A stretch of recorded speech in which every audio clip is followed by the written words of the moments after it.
teremos aqui. Quantas escolhas pra fazer, tantos caminhos errados podemos seguir. É fácil errar outra vez.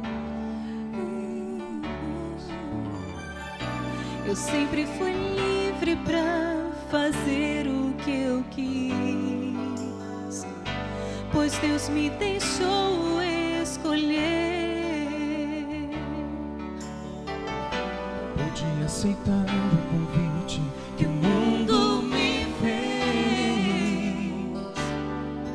mas quero prometer, meu coração vou entregar. Irei aonde Deus mandar. Do seu amor irei cantar. Serei somente seu aqui.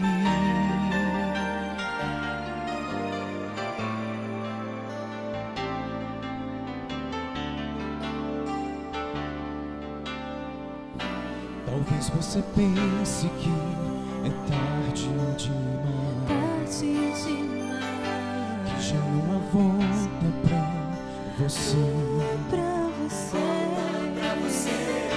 Mas saiba que Cristo lhe chama, volta pra mim.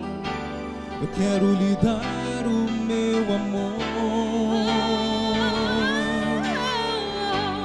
Meu coração vou entregar.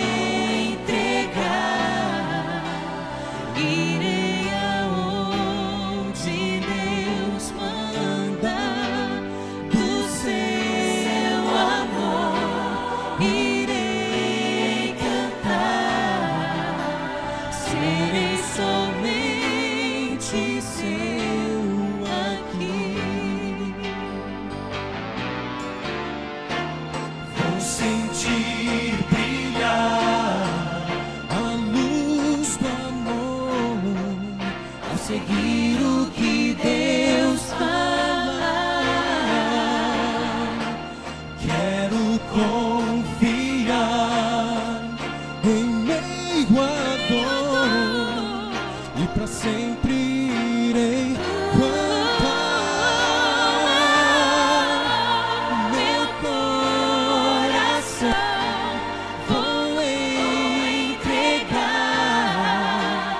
Irei aonde Deus mandar. Do seu amor irei cantar. Serei somente seu aqui.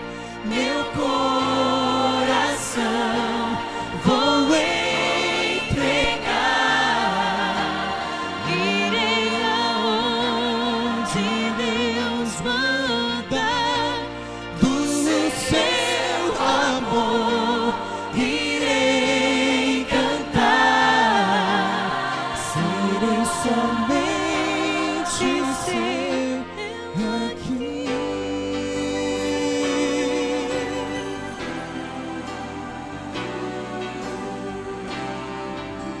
Serei somente seu aqui.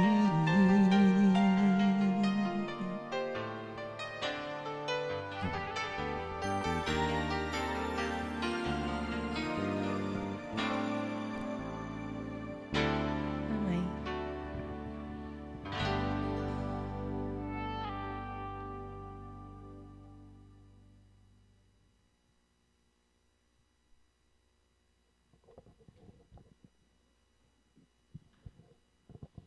Bom dia, bom sábado. Alguns aqui eu já tenho visto pela terceira vez, como o Denise comentou, mas outros pela primeira. Bom, eu vim aqui já 2 vezes pelo mesmo motivo. A gente veio gravar um testemunho aqui do milagre da construção, que era para ser apenas uma reforma, mas houve uma construção aqui na igreja de Madureira. Como o Denilson comentou ali, pastor na União, mas eu também sou jornalista, então estou lá como assessor de comunicação. Jornalista que escreve, faz os testemunhos, mostra o que tem acontecido no território da União, que compreende Rio de Janeiro, Minas Gerais e Espírito Santo. Marcelo, dá para colocar aquela imagem de 2012, o ano da grande esperança, do pastor Bulhon, por favor? Antes de começar, eu queria ressaltar isso aí, porque ano passado foi no nosso território, lá em BH. E nós estivemos lá, durante essa programação tem a parte da Novo Tempo e depois tem também, pela internet continua isso. Tem meia hora antes pela internet, o sermão acontece pela internet mesmo, também é transmitido ao vivo. E então depois vem mais uma hora com o pastor Bulhon, ali comentando, responder as perguntas. Então, se vocês têm algum amigo que não pode vir para a igreja, manda um link, esperança.com.br, porque essa pessoa vai poder acessar lá na casa dela, do serviço ou em outro lugar, e poder também ter o privilégio de assistir e acompanhar essa programação. Ano passado, a gente fez esse momento, ali apresentando, interagindo com as pessoas que estavam assistindo. E, para a honra e glória de Deus, o resultado foi surpreendente. Porque durante esse programa web, né, pela internet, muitas pessoas acabaram aceitando também se entregar. A gente teve mais de 1000 decisões pela internet. Foram mais de 1000 pessoas, ali a gente estava programando algumas janelinhas para abrir no computador, você quer estudar a Bíblia, você aceita uma visita, e ali já tinham os campos para preencher em relação ao endereço, contatos, enfim, tudo isso. E ali muitos, então, se responderam sim, e aí puderam também se entregar a Deus. Pela internet, nós conseguimos chegar em 93 países. Lógico, são brasileiros, né? A gente não tinha tradução disso, mas são brasileiros assistindo. Até mesmo na Coreia do Norte, o que nos chamou a atenção. Você vê assim, como? Até mesmo países muito fechados, você tem essa possibilidade da internet, de alguém acessar lá e de ter essa transformação possível. Então fica aí mais um reforço para que a gente possa orar e também convidar os amigos, mandar os links aí dessa programação que realmente é uma bênção. Falando em bênção, quando eu cheguei aqui hoje, eu já reencontrei alguns, como eu disse, conheci outros, e tenho que dar aqui o parabéns para todos vocês, porque vocês são a igreja, né? Aqui o prédio existe por causa de vocês, e realmente vocês acolhem muito bem, né? São simpáticos, felizes. Eu pude receber vários abraços, assim, apertos de mão. Eu fiquei realmente contente assim, de ver essa família unida em Cristo Jesus, né? Esse é muito bom, porque a gente vai de um canto para o outro, né? Até me perguntaram que igreja o pastor assiste. Eu falei, assisto lá na Central de Niterói. Mas é mais difícil eu estar lá do que realmente em outros lugares, porque a gente fica colhendo esses lindos testemunhos que a gente vai ter a oportunidade de mostrar daqui a pouquinho, né? Bom, vamos, antes de abrir a Bíblia, fazer mais uma oração. Feche os olhos, curva sua fronte, para que possamos falar com Deus. Pai, estamos aqui humildemente abrindo o nosso coração para Ti. Com a nossa palavra, nós queremos Te dizer que somos Teus. Queremos, perante todo o universo, reconhecer que o Senhor é o Senhor das nossas vidas. Obrigado porque hoje temos a oportunidade de mais um momento abrir a Tua Santa Palavra. Obrigado porque o Teu Santo Espírito se faz presente. Agradecemos também porque sabemos que nessa palavra há vida, há transformação, há esperança para nós. Senhor, que as Tuas palavras nesse momento contidas no Teu santo livro façam a diferença em nosso viver. Calem fundo, que haja transformação, Pai. Senhor, que continuemos a trilhar um bom caminho, aquilo que conhecemos como certo, porque o Senhor nos mostrou pela Bíblia o que é certo. Portanto, nesse momento, tire do nosso coração, da nossa mente, aquilo que, por acaso, tem sido motivo da nossa ansiedade, nossa tristeza, qualquer coisa, Pai, que atrapalhe, para que entendamos um pouco mais a Sua palavra. Que Teu Santo Espírito nos abençoe, mais uma vez, de uma maneira grandiosa, Pai. Nós pedimos não porque há méritos em nós, mas porque conhecemos aquele que tem poder, tem o perdão e tem a vida, Senhor.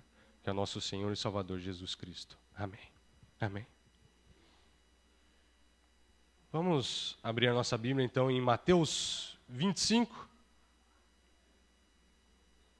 Lá em Mateus 25, você pode ir para o verso 27.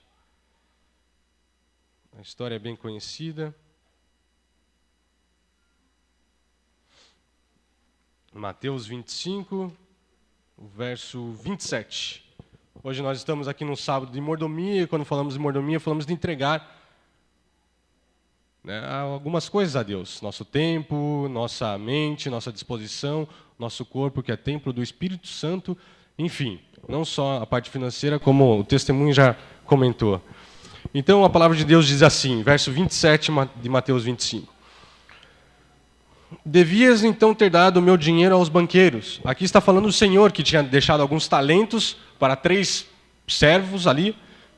E então 2 já tinham dado um relato até que positivo, e vem um terceiro dizendo que achou o Senhor era muito justo, quem sabe ia cobrar, então ele deixou guardado para que não se perdesse. E aí o Senhor fala isso, devia ter deixado aos banqueiros, e quando eu viesse, receberia com juros o que é meu. Tirai-lhe o talento e dai-o ao que tem 10, pois a qualquer que tiver, será dado, e terá em abundância. Ao que não tiver, até o que tem, lhe será tirado. Quando eu vim a primeira vez aqui, eu já sabia um pouco da história da igreja, mas não muito. Chegando aqui, eu pude conversar com alguns irmãos que me falaram um pouco mais dessa igreja, de algumas coisas que aconteceram aqui. Ano passado, a gente fez um vídeo falando de muitas coisas que aconteceram aqui, e nos 3 estados, né? E uma especial aqui com o pastor Quinte, Batismo na Primavera, Igreja de Madureira. E nós fomos até o NASP, gravamos lá então com o pastor Quinte e usamos a foto da esposa do pastor Schumann, que é o presidente aqui da sede da Rio Fluminense, uma sede local, e a esposa dele foi uma que estava presente naquele primeiro grupo que se batizou. Cheguei aqui também a respeito de histórias a respeito de escolas aqui no estado, e um destaque para a escola da igreja. Da onde? Madureira. Pessoas que passaram por aqui e hoje são líderes, acompanham os líderes, porque tiveram uma passagem interessante por Madureira. Grandes pessoas que passaram por aqui pela igreja de Madureira. Assim como hoje nós temos grandes pessoas aqui também em Madureira. E nós então viemos, fizemos um testemunho gravado, nós incomodamos um pouquinho vocês, porque a gente ficou lá fora, assim, no meio da passagem, entre a escola sabatina e culto, e então nós fizemos ali, gravamos. Oramos, gravamos e saímos aqui, fomos para a edição. Na hora que chegamos no computador, problemas técnicos e vamos precisar refazer. E na primeira vez, eu lembro que nós conversamos com o Cleonice, o irmão Denilson. Eles falaram, não, um dia o pastor vem pregar aqui. Um dia eu vou. Então tá bom. Então a gente combina mais para frente. Feito. E aí a segunda vez, tivemos que vir, ligamos às pressas assim. Fala, pastor, por favor, tem como ir e ajeita para a gente, faz um contato com os irmãos são muito bons. Igreja de Madureira, então recebe bem, vem de novo. E a gente veio fazer a mesma coisa aqui, incomodar um pouquinho mais, para que a gente pudesse ter essa história, que era para ser uma reforma, se transformou em um grande milagre de uma construção. E aí a gente veio, conversou, falou, não, então, aí a irmã Cleonice falou, então, pastor, já tem data, 17 de novembro. Eu falei, poxa, que bacana, é muito bom quando a gente sai e pode conhecer um pouco mais da história e até fazer um pouco da parte dessa história, né? Conseguir chegar aqui e ter esse momento juntos, é maravilhoso. E quando a gente veio, gravou, e depois aí veio o convite, mordomia, eu fiquei pensando assim, quais versos? E quando eu escolhi isso aqui, lendo isso aqui, eu lembrei de Madureira. Porque se fosse para ter o que já tinha e deixar guardado, teria isso aqui hoje? Isso aqui não é para um falar que foi o fulano que construiu, o fulano que projetou. Isso aqui tudo é de Deus. Isso aqui é para honrar e louvar o nome do nosso Deus. Isso aqui é para atrair pessoas. Alguém já disse que isso aqui é um farol agora.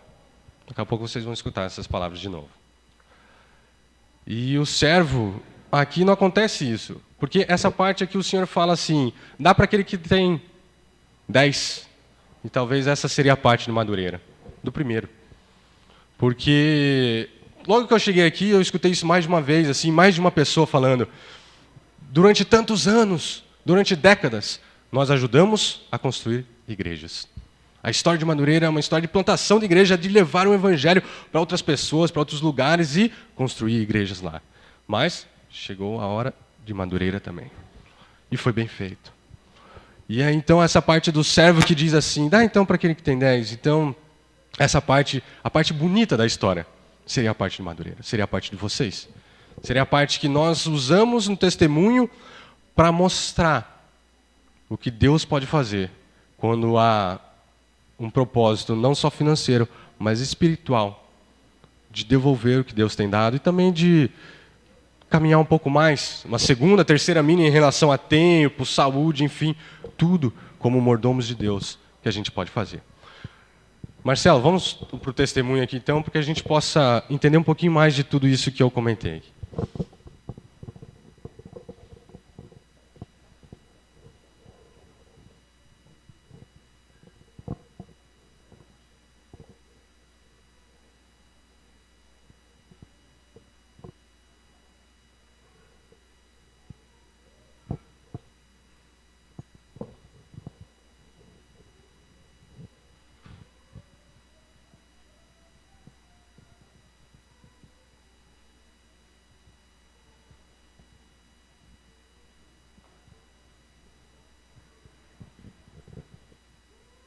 Durante mais de 60 anos, a Igreja de Madureira foi uma igreja missionária, fundou várias igrejas, mas chegou um momento em que Deus falou assim, não, agora é a vez de Madureira.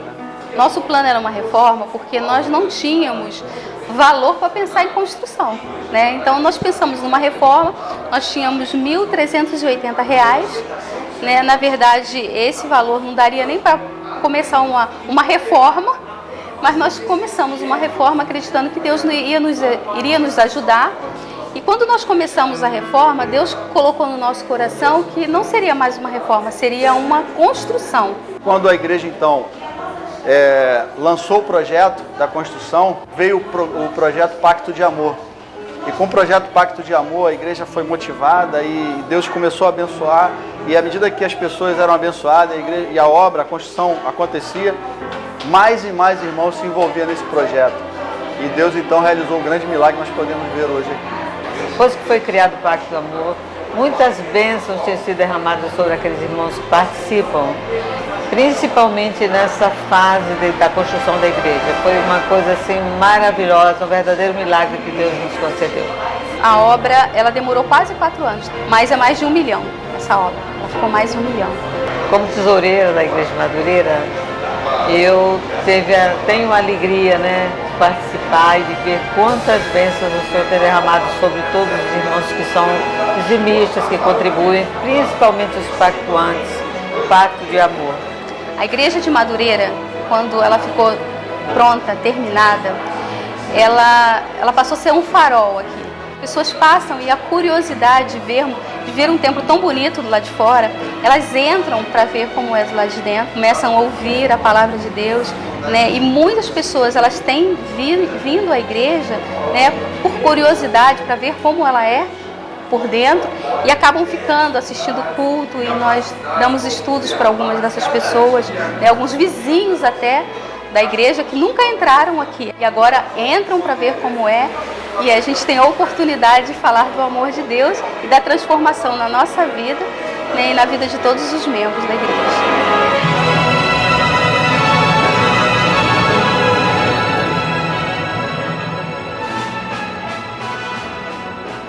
Amém? Amém. Essa é uma parte da história de vocês, que é a nossa história como cristãos também, porque dessa maneira nós colaboramos para que mais e mais possam estar juntos conosco quando Cristo Jesus voltar. Nós nos fortalecemos e nós também colocamos esse entusiasmo nos outros. Então, por isso que eu estou entusiasmado hoje para estive e estou, né, na Igreja de Madureira, porque há isso em vocês também, vocês transmitem isso. É uma bênção. Mas E será que a gente pode continuar acreditando nesse Senhor? Será que a gente de vez em quando não titubeia? Será que a gente não desconfia? Será que a gente não deixa de acreditar? Ou será que a gente acredita, mas essa nossa tendência a deixar, quem sabe, outros valores começarem a subir, essa nossa certeza de que o Senhor voltará, fica meio diluída, fica meio apagada essa certeza? Será que a gente ainda pode confiar na palavra de Deus? Será que essa palavra do Senhor, que deixou os talentos para que a gente cuidasse, ela é verdadeira? Será que esse nosso relacionamento com a Bíblia, ela é o livro sagrado? Será que nós temos, assim, apenas um livro sagrado? Ou nós temos mais um que é tido como sagrado? Afinal, temos outras religiões que falam que também os livros são sagrados.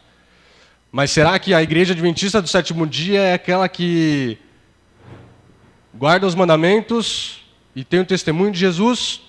Ou será que todas as denominações cristãs têm isso também?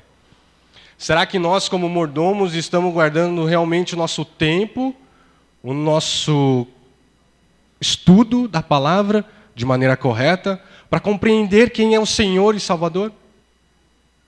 Será que nós temos tido essa oportunidade de estudar um pouco mais, para que cada dia que passe, cada hora que passe, nós estejamos mais firmes na rocha que é Cristo? Vamos abrir a Bíblia lá no Antigo Testamento agora, lá em Miqueias 5. Miqueias é um livro que costuma se esconder. Quando a gente vai procurar, é um livro pequeno, e a gente tem uma dificuldade, mas está aqui, está ali. Vamos lá. Miqueias 5, 2. Está lá nos profetas menores, né? Porque daí tem se ajudar, ali, ó, perto de Jonas, depois de Jonas, antes tem Amós, tem também o quê? Tem bastante coisa ali, gente. Olha só, tem Naum, está ali. Vocês já conseguiram achar? Todo mundo achou? Então tá. Então vamos lá. Miqueias 5:2, porque diz assim, olha só, que preciosidade aqui. Mas tu, Belém Efrata, posto que pequena entre milhares de Judá, de ti me sairá aquele que há de reinar em Israel, e cujas saídas são desde os tempos antigos, desde os dias da eternidade. Aqui falava a respeito de quem? Jesus. Alguém que nasceria em Belém. Agora vamos lá para o Novo Testamento ver se isso aconteceu lá em Mateus. Mateus está fácil, né? Mateus está tranquilo. Capítulo 2, verso 1. Porque diz a respeito do nascimento de Jesus. Fala assim: tendo Jesus nascido aonde? Em Belém, da Judéia, no tempo do rei Herodes, vieram os magos do Oriente a Jerusalém. A palavra de Deus falou que aquele que existiria para sempre, Jesus, o Messias, o Rei Salvador, nasceria onde? Belém. E ele nasceu em Belém, conforme Mateus relata. Agora voltemos para o Antigo Testamento. Agora um livro mais fácil, maior também, Isaías. Vamos lá para Isaías, no capítulo 7.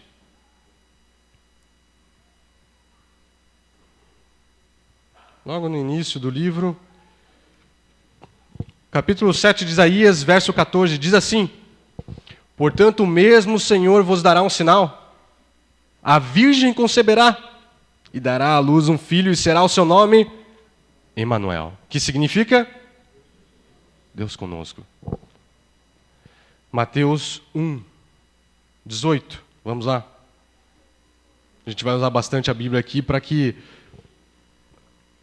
tenhamos mais certeza ainda em relação às coisas ditas, preditas e que aconteceram. 1,18 diz assim em Mateus: ora, o nascimento de Jesus Cristo foi assim.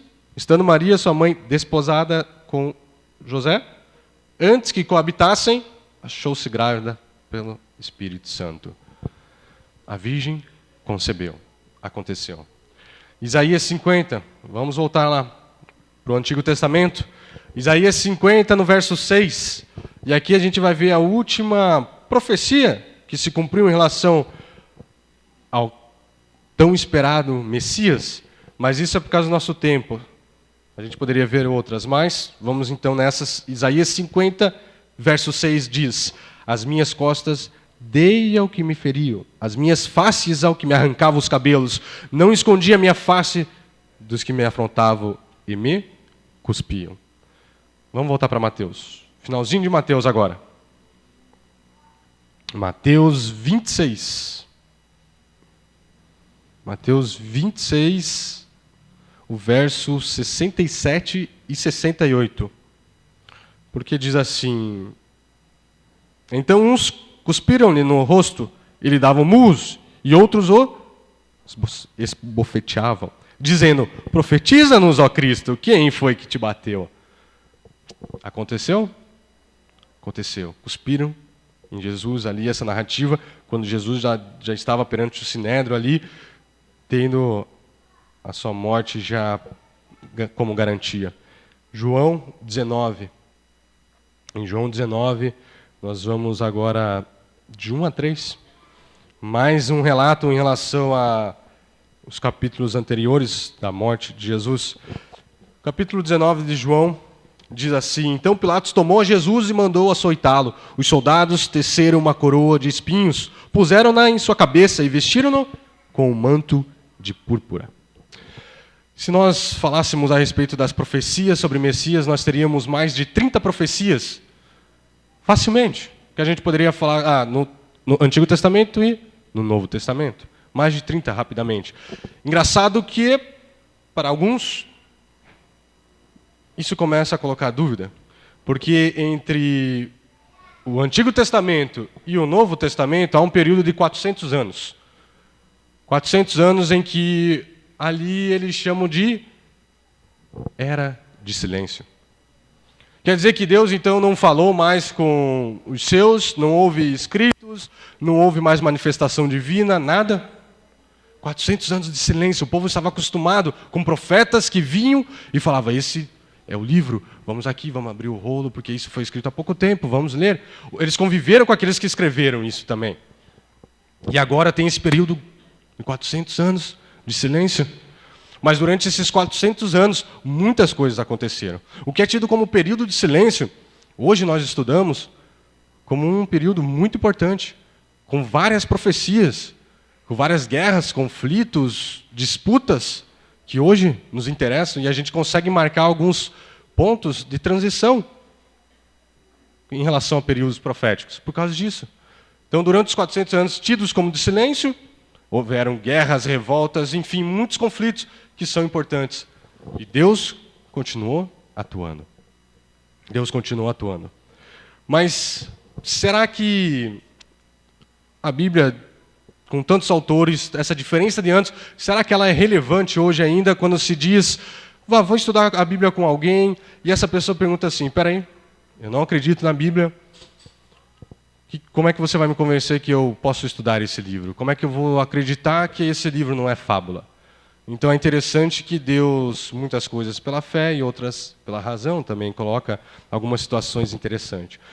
Nós ficamos surpreendidos quando lembramos que o Novo Testamento é a obra mais bem documentada da Antiguidade. Qualquer outro livro não chega perto da Bíblia, do Novo Testamento, na verdade. No Novo Testamento, os manuscritos não existem mais originais. As obras antigas não têm originais. Não era aquela coisa de que gravamos aqui num pendrive, ou sobe para a nuvem, deixa lá arquivado e está tudo certo. Não tinha isso, né? Era papiro ou pergaminho.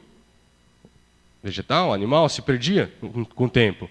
E outras coisas também se perderam. Enfim, dos originais para os manuscritos, 300 anos. Do Novo Testamento. Além disso, quantas cópias nós temos? Cópias assim, que vieram do original do grego. Nós temos 5.500 cópias de manuscritos gregos. Se nós formos contar as cópias siríacas, coptas e outras latinas também, nós teríamos mais de 13.000 cópias dos manuscritos. É um número impressionante. Então, vamos guardar esses números. 300 anos do Antigo Testamento, do original, do Novo Testamento, para os manuscritos. 300 anos. E depois, 5.500 cópias do original, grego, e em latim, siríaco, cópita, essas outras línguas, mais de 13.000 se juntar todas. Okay? Vamos comparar então com os grandes clássicos da antiguidade, os clássicos da literatura, os clássicos que mais se aproximam da Bíblia, da palavra de Deus. Nós temos aqui obras que a autenticidade quase ninguém contesta. E quando fazem, são tidos como extremistas. Vocês estão contestando isso, e é um nicho de pesquisadores deixado bem à parte. Tido até como, em alguns momentos, falhos em determinadas partes da pesquisa. E a grande maioria aponta para o seguinte: as obras de Platão, entre original e manuscritos, alguém quer aqui chutar quantos anos? Vamos lá, alguém? Quantos anos? Séculos? Há 1.300 anos entre original e manuscritos. Há 1.000 anos a mais de diferença do que os manuscritos, alguns ali da Bíblia. A Ilíada de Homero é uma das obras mais bem documentadas dos clássicos da literatura. Quantas cópias existem? 650 cópias. Perto de 5.500 cópias da Bíblia, do Novo Testamento. E o tempo entre o original e a cópia dessa escrita de Homero? 900 anos. Olha a diferença. Aqueles escritos que a grande maioria tem como realmente são autênticos, há uma diferença de 1.300 anos e 650 cópias. Agora a Bíblia tem 5.500, o Novo Testamento 5.500 e 300 anos. Além disso, há palavras de especialistas como Frederick Kenyon, ex-diretor do Museu Britânico, especialista em papiros gregos. Ele diz assim: não há manuscritos mais antigos em relação às cópias originais tão próximo como o Novo Testamento. Não resta agora mais nenhuma dúvida de que as Escrituras chegaram até nós praticamente com o mesmo conteúdo original. As diferenças que estão ali nos papiros, nos manuscritos, nos pergaminhos, a maioria são entre singular, plural, uma palavra, o M foi trocado pelo N, esse tipo de coisa. Nada que afete a questão da verdade. Nada que afete a crença que nós temos. Por exemplo, Belém, nós vimos, Belém não deixou de ser Belém. Não passou a ser alguém assim, colocou nos escritos que Belém virou outra cidade, virou Nova York, virou Rio de Janeiro, virou, quem sabe, alguma capital aí persa, muito antiga. Belém continua sendo Belém. Cristo não passou de um Messias sofredor, mas que trouxe vitória para aqueles que o seguem, vitória espiritual, para ser um agente mascarado que combate a política. Mesmo depois de tantos anos, a palavra se manteve firme, se manteve fiel. Historiadores como Joséfo, Tácito e Plínio o Jovem citam Cristo e seus seguidores como pessoas que existiram. Edwin Yamauchi, esse professor, ele já foi um professor em Yale, Princeton, Universidade de Miami. Ele estudou 22 línguas e participou das primeiras escavações no Templo de Herodes em 68. Ele diz que a documentação histórica sobre Jesus é melhor do que qualquer outro fundador de outra religião. E aí ele cita os exemplos. Por exemplo, Jesus, a biografia dele foi escrita poucas décadas, poucos anos depois. E alguns que escreveram estavam junto com Jesus, conviveram com ele. Olha outras que ele cita, por exemplo, Zoroastro, a biografia foi escrita depois de 2.000 anos da sua morte. Buda, depois de 6 séculos. E já Maomé, depois de mais de 1 século. Se eles realmente foram tão representativos naquele momento, por que não ter uma biografia logo em seguida? Será que foi preciso um tempo para esquecer o que eles fizeram, ou então transformar algumas coisas para serem tidas como grandiosas? Já que a gente está falando de Jesus, convido para que a gente leia palavras dele em João 14, verso 6. João 14, 6, Jesus fala assim: eu sou o caminho, a verdade e a vida. Ninguém vem ao Pai senão por mim. Esse caminho, a verdade e a vida. Ele é que faz isso. Quando nós vamos para outras religiões que não tem Cristo ali como caminho, a verdade e a vida, nós não temos tantos problemas. Nós podemos fazer alguns caminhos, desviar de algumas coisas e continuar sem tantas questões, sem tantas transformações, porque Cristo transforma. Cristo ele vai transformar a nossa origem, de onde nós viemos. Nós somos criados, imagem e semelhança de Deus. O significado, quem nós somos? Somos filhos de Deus. A nossa moralidade, o que eu faço, o que você faz, o que nós fazemos. Moralidade, nós somos cristãos. Seguimos a palavra, fazemos coisas cristãos. Temos esse aspecto. E também destino, para onde eu vou. Nós sabemos que iremos morar com Cristo Jesus. Subiremos para o céu, depois Nova Jerusalém. Então, estaremos realmente transformados, porque é Cristo que faz a diferença. É Cristo que ele agride a nossa autonomia. Em outras religiões, você pode continuar sendo o seu próprio Deus, ou então o seu Deus pode conviver com você e seus aspectos egoístas, mas com Cristo não. Você tem que ser desafiado na sua autonomia. Você é desafiado, nós somos desafiados na nossa autonomia. Cristo ele é maior do que qualquer cultura. Quando ele chega, ele muda o país, ele muda o ambiente, ele muda o bairro, ele muda a comunidade. Quando ele chega, ele faz a transformação. Foi assim no passado, continua sendo hoje. Assim. E vai continuar sendo assim. Eu tive o privilégio, Deus me deu o privilégio de poder ir para a Malásia em 2010, fazer uma série evangelística na Malásia. Foram lá 20 e poucos dias pregando. E quando nós chegamos, eles falaram assim, vocês não podem convidar. Não convidem ninguém para ir para a série evangelística, senão vocês serão presos, detidos. Porque vocês estão no país muçulmano, não podem pregar o evangelho. Pregar vocês podem, vocês não podem convidar. Então o que eles faziam? Eles iam nas casas, tinham os amigos e levavam esses amigos para a série evangelística e a gente pregava. E lá Deus se mostrou tão poderoso como antigamente. Deus se mostrou tão forte como antigamente. 7 pessoas em lugares diferentes fazendo a série evangelística. A igreja já tinha trabalhado muito e a igreja conduziu isso. E no final dos 20 e poucos dias, 142 pessoas foram batizadas. Amém? Quando eu cheguei no carro, eu estava lá junto com o tradutor falando assim, pastor, aconteceu uma coisa diferente. Eu já virei para ele e falei, pronto. E agora? O que é esse diferente? É muito diferente para a gente, é complicado você ver burca andando do lado, a gente não está acostumado. A gente tem preconceito, fica, opa, o que é isso? Será que... Mas ali existe pessoa que Deus vai tocar, que Deus vai se mostrar pela natureza, pela palavra dele, de alguma forma ele vai se mostrar.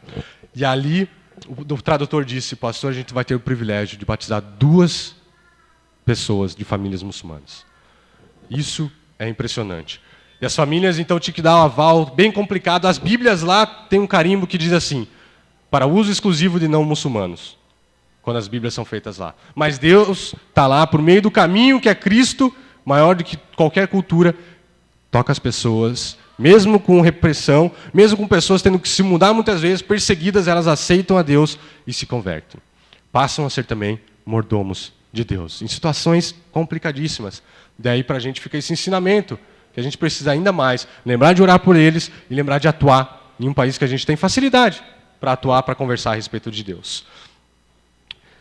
Lá em 1 Coríntios 15, 3 e 4, as palavras atestam que Cristo morreu, ressuscitou e foi para o céu. Essa era a parte que tinha, que aquele escritor, aquele apóstolo estava falando. Isso eu atestei e quero repartir isso com vocês. Era o que ele mais queria, era o que ele tinha para dividir. E agora vamos rapidamente lá para Hebreus. Hebreus 3, 1.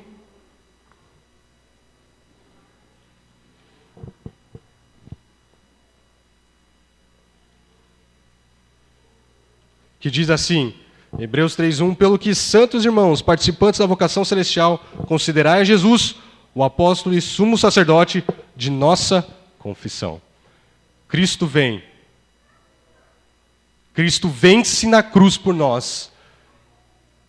Concede a graça de estar mediando, fazendo a nossa intercessão. E esse é o nosso período aqui de ser mordomos dele. E ele virá. De vez em quando a gente tem dificuldade. Será que virá mesmo? Será que não vem? Eu canso, é ruim. é ruim, esse mundo é mau, mas ele virá. É o que a gente cantou. Mesmo que as ondas tentem derrubar a nossa fé, o que for, Cristo voltará. Ele prometeu. Não fui eu. Não foi alguém que criou isso. Nós vivemos, será que numa época de silêncio? Será que Deus não atua mais? Nós vemos vários milagres. A igreja, a construção aqui é um milagre. Essa construção aqui é um milagre que a gente pode citar que Deus ainda está conosco, não há período de silêncio. Talvez a gente seja tentado a pensar que assim, entre Antigo e Novo Testamento, fosse um período de silêncio. Mas da mesma maneira que Deus atuou naquele período, Ele atua no nosso. Ele mostra perante o universo. Satanás, você está falando que esse mundo aí é seu? Então olha agora para a igreja de Madureira. Veja meus filhos reunidos, me adorando. Se tudo isso é teu, quem são eles? Eles são meus. E assim eu provo para o universo que a minha lei é uma lei de amor, que eu sou um Deus de amor, que eles me adoram por amor e que você estava errado. Além disso, nós podemos lembrar de algumas coisas interessantes a respeito de Jesus e vamos voltar para isso no verso 1 de João 14. As palavras conhecidíssimas de Jesus, quando ele promete voltar. E se ele prometeu, se as coisas se cumpriram, a gente viu aqui do Antigo para o Novo Testamento, há de se cumprir também na nossa época, ou mais para frente, se não em nossa vida, que nós ensinemos isso aos nossos filhos e àqueles que vão passar por isso. Mas naquele momento em que nós fomos para a sepultura, não haverá mais chance. Temos apenas esse momento da nossa vida, do nosso existir, para se entregar e selar ali a nossa salvação ao lado de Cristo. Jesus diz assim: não se turbe o vosso coração. Credes em Deus, credes também em mim. Na casa de meu pai há muitas moradas. Se não fosse assim, eu vou-lo teria dito, vou preparar-vos lugar. Se eu for e vos preparar lugar, virei, o quê? Outra vez, e vos levarei para mim mesmo, para que onde eu estou, estejais vós também. Vós conheceis o caminho para onde eu vou. Ali, essas palavras nos dão a certeza de que Cristo virá. Aquele que veio, aquele que venceu, é Ele que virá. É Ele que virá para nos transformar. É Ele que virá para nos suster. Não só lá, mas Ele já vem em nosso coração, já vem em nossa casa. Em Números 11, há uma história em que ali um patriarca está com o povo e o povo falou assim: cansamos do maná, cansamos, chega do maná, queremos carne. Deus fala: se vocês querem carne, então nós teremos carne. E aí Deus fala assim: eu vou mandar tanta carne que vocês vão cansar de carne e vão ter dificuldade de levar isso para casa. E aí o patriarca fala assim: Senhor, peraí, são 600 mil homens de guerra que comem a beça, só os homens, sem contar crianças e mulheres. São 600 mil, como é que vai mandar carne para todo mundo? E aí, no verso 23, Deus fala assim para o patriarca: ter-se-ia encurtado o braço do Senhor? Teria acabado o poder de Deus, o braço de Deus para ajudar, para esticar e ajudar os seres humanos teria diminuído? O povo queria, o povo pediu, Deus falou: vou atender. Ter-se-ia encurtado? Meu filho, eu fiz vocês atravessarem mares. Eu fiz vocês verem pragas para poderem sair dos lugares, e agora você está duvidando de outras coisas? O braço do Senhor se encurtou? E ele pergunta: ter-se-ia encurtado o braço do Senhor? E ali nós vemos que não. Vieram as cordonizes e o braço não se encurtou. Outra história interessante é que nós hoje, será que a gente não pergunta, será que se encurtou o braço de Deus? Será que parou toda essa atividade de Deus? Qual mundo precisa mais do Senhor? Hoje ou ontem? Está ficando pior ou está ficando melhor o mundo? Pior. Será que na hora que Deus vê os seus filhos passando por maiores aflições, mais problemas, Ele encurta o braço e fala: não, agora não. Se Ele fizesse isso, não seria Deus. Pelo contrário, quanto mais a gente precisa, mais Ele estica, mais Ele nos dá suas bênçãos. E a gente tem dificuldade disso, por quê? Porque a gente tem dificuldade de escutar a calma e suave voz de Deus. A história lá, em 1 Reis 19, estava lá o profeta, escondido, depois de ter ganho uma batalha enorme, mas com medo. E aí ele se esconde. E de repente, vem o quê? Vem o vento. E vem um vento forte. Racha a pedra, cai as pedras, Deus não estava no vento. Vem o terremoto e chacoalha tudo. Deus não estava no terremoto. E vem o fogo e faz um barulho e faz uma chama enorme. E Deus não estava ali. Depois vem a calma e suave voz de Deus. E o profeta escuta. A nossa dificuldade que de vez em quando para continuar sendo mordomo de Deus, a gente luta, porque falar, ai, será? Jesus falou, nós acabamos de ler. A gente tem dificuldade de continuar escutando a calma e suave voz de Deus. É tanto barulho, tanta correria, shopping, seriados, são filmes, são restaurantes, são livros e mais livros para que a gente possa se perder.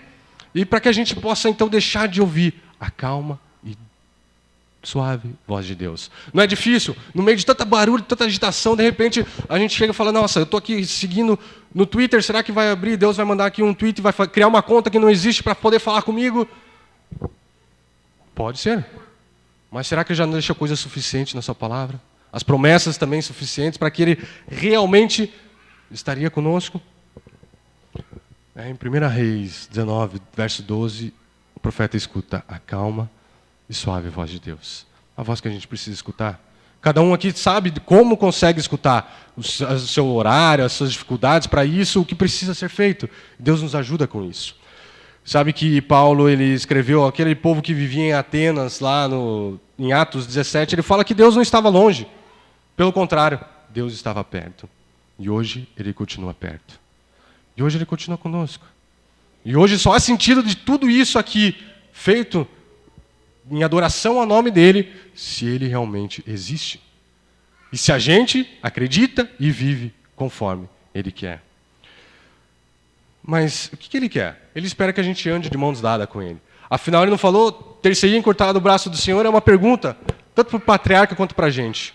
Se Deus estica o braço para mim e para você, o que nós fazemos? Viramos as costas e nos despedimos? Jesus falou assim, vos levarei para mim mesmo, para onde estejai vós também, porque lá estaria preparando lugar. Aquele que é o caminho, a verdade e a vida. Deixou provas, até mesmo manuscritos, para que a gente pudesse hoje ter essa garantia racional, mas outras a gente tem que ir pela fé, e a gente tem que andar pela fé. Mas é aquele que viveu, venceu e virá. É ele que pergunta, quer andar comigo? Quer que eu seja o seu caminho? A pergunta que ele faz hoje para nós é essa. Eu prometi voltar. Eu prometi voltar. Por mais que você duvide, por mais que o tempo faça você duvidar, não desista. Não desista. Eu virei outra vez. Cristo virá. Cristo virá para nos buscar, para que a gente possa ir como família para o céu. Cristo é o caminho, a verdade e a vida. E hoje ele pergunta para mim e para você. Tem um desejo de andar ao meu lado? De segurar firme a minha mão para que eu te leve até o Pai? Ele faz essa pergunta para mim e para você. Qual vai ser a sua resposta?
Você se cansa de tentar, sem lágrimas pra derramar, frustrado como eu, insiste em orar ao céu, com sentimento de erguer sua voz ao léu.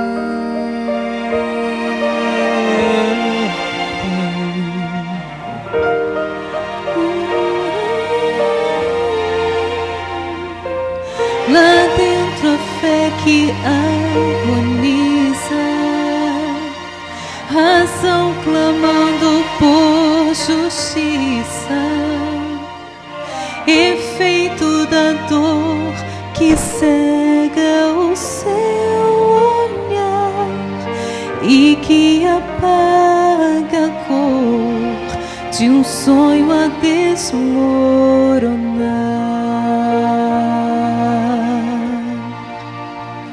Quero ser a sua visão e acalmar a agonia do seu coração.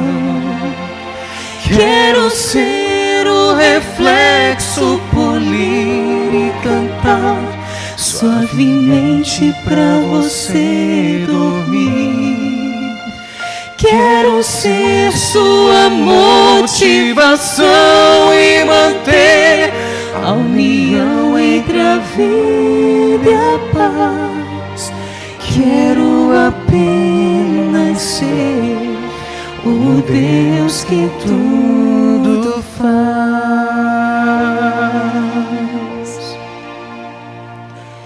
Eu sei que pode ser difícil, mas não conheço o impossível. Estou ao seu lado, ouvindo você clamar, na esperança de você me deixar ajudar. Quero ser a sua visão e acalmar a agonia do seu coração. Quero ser o reflexo, polir e cantar suavemente pra você dormir. Quero ser sua motivação e manter a união entre a vida e a paz. Quero apenas ser o Deus que tudo faz.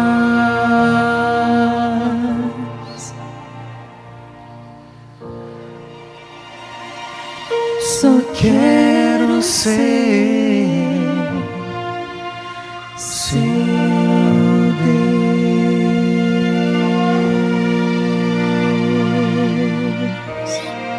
Amém.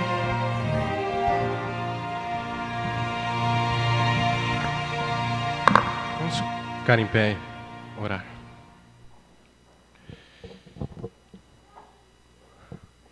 Senhor, nós te agradecemos. Obrigado porque ainda estende sua mão para nós. Ainda se mostra desejoso de que participemos daquele número de salvos que muito em breve estarão vendo seu filho retornar. Obrigado, Pai, porque estamos aqui numa igreja que tem motivos para te agradecer e te louvar. Nós temos essa transformação no templo e também no templo espiritual na vida dos irmãos. Senhor, nós temos aqui o privilégio de hoje ter a Bíblia por completo e saber que o Novo Testamento é a obra mais bem documentada da história. Que a nossa vida também possa ser um documento do seu amor para esse mundo.